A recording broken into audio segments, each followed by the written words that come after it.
मराठवाडा कला अध्यापक महामंडळाच्या वतीनं आज या ठिकाणी 35वा ललित कला महोत्सव संपन्न झालेला आहे आणि यामध्ये गेल्या 17, 18 आणि 19 जानेवारीला पहिली फेरी संपन्न झालेली होती।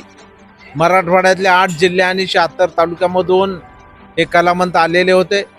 अगदी पहिलीपासून ते 12वी पर्यंत जे विद्यार्थी शिक्षण घेत आहेत त्याचबरोबर त्यांच्या अंगामध्ये ज्या कलागुण आहेत त्यांना एक व्यासपीठ मिळावं, नुसतं व्यासपीठच नाही तर त्याचं रूपांतर करिअरमध्ये व्हावं या उद्देशानं या महामंडळाचे अध्यक्ष श्री प्रल्हादजी शिंदे सर, आदरणीय तांबडकर सर या सर्व सहकार्यांनी प्रयत्न केले आणि आज थोडके नाही 35 वर्ष झालं अविरतपणे अखंडपणे हा कला महोत्सव या ठिकाणी सुरू आहे। आज या ठिकाणी जे पारितोषिक आम्ही दिले त्याच्यामध्ये आपण पाहिलं की चित्रपटातल्या कलाकारांना लाजवेल अशा प्रकारचे परफॉर्मन्स या सर्व बाल विद्यार्थ्यांनी त्या ठिकाणी केलेले आहेत। निश्चितपणानं कलेकडे सुद्धा आपण करिअर म्हणून त्या ठिकाणी पाहतोय।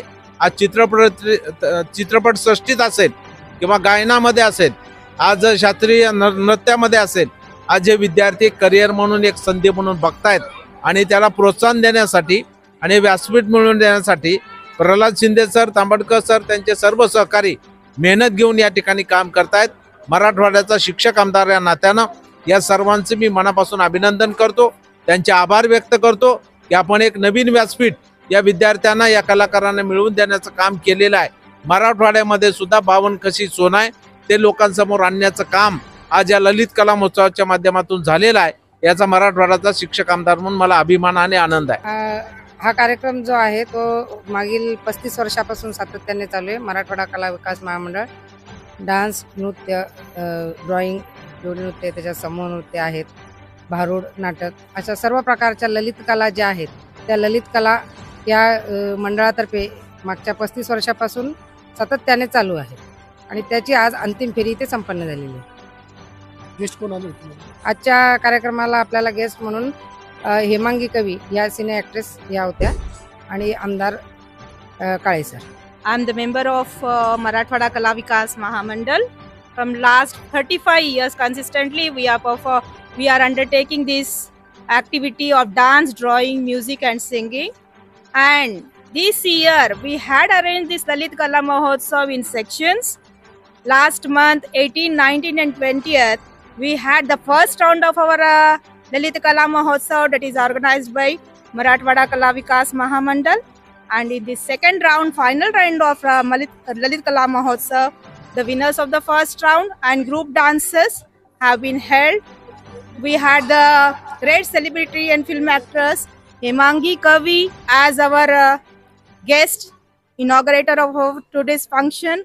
And nextly, Rajendra Ji Kale sir, the Shikshak Abhiyanta Nasik, he is a retired person. And nextly, Vikram Ji Kale sir, the great Amdar and the great victorious personality was also as a guest in our function. And also Kadam sir, the great Udyojak was also invited as a guest in our function of Lalit Kala Mahotsav that is organized by our Marathwada Kala Vikas Mahamandal. And Honorable Shinde ma'am and Shinde sir, they along with our team, they work very hard, strive hard for consistently for the whole year to make this program a grand success. And I can say many of them had got the stage from this program and they are acting in the films, they are acting in the reality shows. And this program, I can say one day Ashinde sir is planning to make a film also from these artists of this Lalit Kala Mahotsav that is organized by our Marathwada Kala Vikas Mahamandal. या निमित्ताने मी सांगू इच्छिते की विद्यार्थ्यांचे सुप्त गुण sir आणि ma'am ओळखतातच, शिवाय शिक्षकांचे सुद्धा सपोर्ट खूप असतो, खूप कलागुणांना वाव दिला जातो। त्यामुळे आम्हाला इथं काम करताना इतकं आनंदी आणि खूप छान वातावरण आहे की खूपच छान वाटतं। त्यामुळे मी दोघांचंही खूप अभिनंदन करते असं म्हणायला वावगं ठरणार नाही की खूप कष्ट घेतले जातात त्याच्या पाठीमागं आणि खूप छान वाटतं।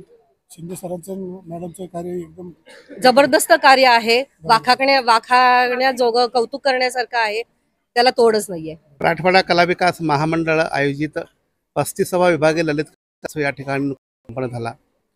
या ठिकाणी आनंद हा वाटतो आज नॉन स्टॉप म्हणजे सलग कोरोना काळ असताना सुद्धा कोरोनामध्ये एक 15 दिवस शिथिलता मिळाली होती, त्यामध्ये सुद्धा आम्हाला उत्सवामध्ये खंड पडू नये म्हणून त्या शिथिलता पिरियडमध्ये आम्ही हा महोत्सव कंटिन्यू चालू केला आणि आजपासून वर्ष आम्ही पूर्ण करतोय. आज याचा आनंद वाटतो की सेंट्रल गव्हर्नमेंटच्या सांस्कृतिक डिपार्टमेंटला सुद्धा या संस्थेची दखल घ्यावी लागली. आजपर्यंत 5.5 लाखाहून अधिक विद्यार्थी या संस्थेने घडवलेले आहेत, त्यांना व्यासपीठ दिलेलं आहेत. अनेक विद्यार्थी सगळ्या रियालिटी शोमध्ये, मग ते बुगी बुगीपासून दमदमा, सारेगमप, लिटल श्याम, ढोलकीच्या तालावर, आवाज कुणाचा महाराष्ट्राचा, छोटे उस्ताद 2 अशा वेगवेगळ्या रियालिटी शोमधून संगीत, नृत्य, नाट्य, गायन आणि वादन आदी सगळ्या ललित कला प्रकार त्या ठिकाणी मुक्तपणे विद्यार्थी त्या ठिकाणी सादरीकरण करतात आणि अव्वल दर्जा त्या ठिकाणी क्रमांक केलेला आहे. म्हणून पुण्या मुंबईमध्येच कलावंत नाही तर ग्रामीण भागातल्या मराठवाड्यातल्या सगळ्या जिल्ह्यातून हे कलावंत उदयास आले, त्यांना मोठं व्यासपीठ मिळवून दिलं. हाच आम्हाला या मराठवाडा कला विकास महामंडळाचं यश आहे.